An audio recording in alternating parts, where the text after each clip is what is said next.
আপনারা ইতিমধ্যে জেনেছেন যে ছাত্র আন্দোলনের পক্ষ থেকে ইনিশিয়ালি জুলাই প্রোক্লামেশনের একটা ঘোষণা এসেছিল বৈষম্য বিরোধী ছাত্র আন্দোলন এবং নাগরিক কমিটির পক্ষ থেকে কয়েক মাস আগে। এর পরবর্তীতে গত ডিসেম্বরে আপনারা দেখেছেন যে একটা টাইম দিয়ে 31শে ডিসেম্বরের ভিতরে একটা প্রোক্লামেশন গণ অভ্যুত্থানের ফরমান ঘোষণা করা হবে, এই মর্মে একটা ঘোষণা এসেছিল। পরবর্তীতে আমরা দেখলাম যে এটা কি অন্তর্বর্তীকালীন সরকারের অথবা সরকারের না, এই জায়গাতে অন্তর্বর্তীকালীন সরকার এটাকে ওন করেছে এবং রাইটলি করেছেন এবং তারা বলেছেন সবার সাথে পরামর্শ করে তারা করবেন। এটার অংশ হিসেবে আমাদেরকে অন্তর্বর্তীকালীন সরকারের মাননীয় উপদেষ্টা মাহফুজ আলম একটা ড্রাফট পাঠিয়েছেন, ইংরেজিতে পাঠিয়েছিলেন একটা, এবং রিসেন্টলি একটা বাংলা ড্রাফট পাঠিয়েছেন যে এইখানে ঘোষণাপত্রে কি কি থাকতে পারে।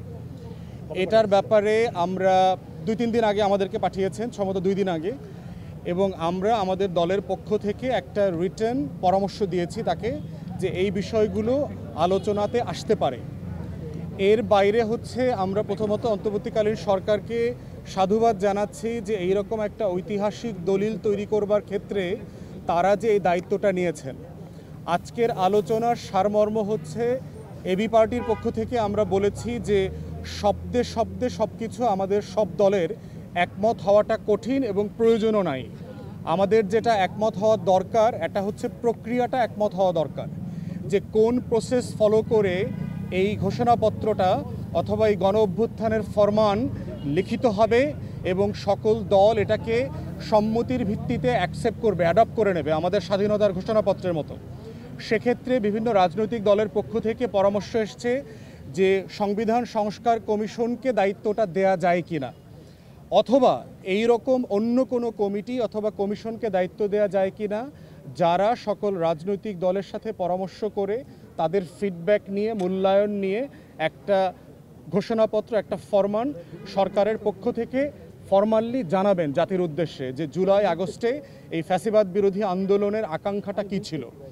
এবং উপদেষ্টা মণ্ডলীর অনেকের সাথে আমাদের কথা বলে মনে হয়েছে তারা এই রাজনৈতিক দলগুলোর যে পরামর্শ এটাকে খুব যৌক্তিক মনে করেন। আমাদের পক্ষ থেকে আমরা আরেকটা কথা বলেছি, সেটা হচ্ছে এইটা সাইজে ছোট হওয়া দরকার, এটার কাঠামোটা আমাদের সবার একমত হওয়া দরকার, কারণ বড় ডকুমেন্টে দ্বিমতের সুযোগ বেশি আসবে।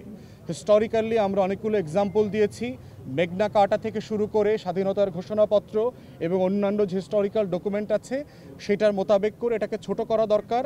আর উপকরণের ব্যাপারে একমত হওয়া দরকার যে এই দলিলটাতে আসলে কি কি জিনিস থাকা উচিত।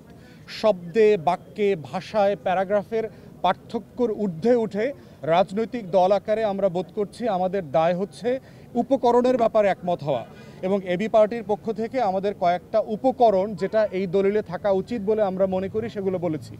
প্রথমত বলেছি যে এই দলিলটাতে আমাদের এই জনপদের, এই বাংলার মানুষের শত শত বছরের যে লড়াইয়ের ইতিহাস আছে, গল্প আছে, আমার জীবনের যে অসংখ্য ত্যাগ কোরবানি আছে শত শত বছরের, এই গল্পগুলোকে এখানে অ্যাকনলেজ করা দরকার। সেটা আপনি 1757 পলাশী থেকে শুরু করেন, অথবা ব্রিটিশ বিরোধী আজাদির আন্দোলন থেকে শুরু করেন, ঢাকা বিশ্ববিদ্যালয় প্রতিষ্ঠা, পাকিস্তান রাষ্ট্র বানানো, 71-এর মুক্তির লড়াই, তারপরে 90, 2024, এই সবগুলো ঐতিহাসিক উপকরণকে এই দলিলের ভিতরে ইনক্লুড করা দরকার কোনো না কোনো ফর্মে।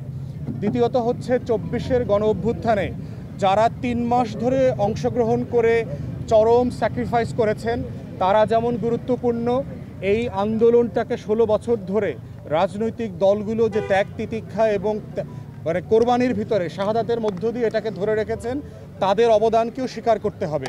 যারা দেশে ছিলেন, বিদেশে ছিলেন, প্রবাসী শ্রমিক থেকে শুরু করে ব্লগাররা যারা ছিলেন, সবাই এই আন্দোলনে অসীম ত্যাগ করেছেন এবং অবদান রেখেছেন। আমরা কোনো অবদানকে যেন ছোট করে না দেখি, খাটো করে না দেখি। 16 বছরের আন্দোলন আর 3 মাসের আন্দোলন অথবা 3 সপ্তাহের আন্দোলন প্রত্যেকটা এই গণ অভ্যুত্থানের ফুয়েল আকারে কাজ করেছে। আমরা প্রস্তাব করেছি এই ঘোষণাপত্রে তার প্রত্যেকটা উপাদান যেন জড়িত থাকে। তৃতীয়ত বলেছি ঐক্যমতের প্রশ্ন, যে উপকমিটির মাধ্যমে অথবা সরকারি কোনো কমিশনের মাধ্যমে যদি এটা অ্যাডপ্ট করা হয় তাহলে সকল রাজনৈতিক দল এবং অংশীজনরা মিলে একমতে আসা যাবে। কারণ হচ্ছে এই লড়াইয়ের গল্পটা একত্রে আমরা করেছি ফ্যাসিবাদ বিরোধী আন্দোলনের অংশ হিসাবে, ঠিক একইভাবে ঘোষণাপত্রটাও একত্রে আমাদের সবাইকে একমত হয়ে করা দরকার। এই ছিল আজকের আমাদের সারাংশ। প্রফেসর ইউনূস সাহেব খুবই আন্তরিকভাবে আমাদেরকে রিসিভ করেছেন। ছোটোখাটো কিছু ইনফর্মাল যে দুর্বলতা ছিল সেগুলোর জন্য প্রধান উপদেষ্টা এবং অন্যান্য উপদেষ্টা দুঃখ প্রকাশ করেছেন, ক্ষমা চেয়েছেন। আগামীতে রাজনৈতিক দলগুলোর সাথে আরও বেশি সমন্বয় কিভাবে করা যায়, কাজ করা যায়, একসাথে সবাইকে নিয়ে কিভাবে এই ঘোষণাপত্র প্রণয়ন করা যায়, প্রফেসর ইউনূস সে ব্যাপারে ওনার দৃঢ়তা ব্যক্ত করেছেন এবং একসাথে কাজ করবার জন্য অঙ্গীকার করেছেন।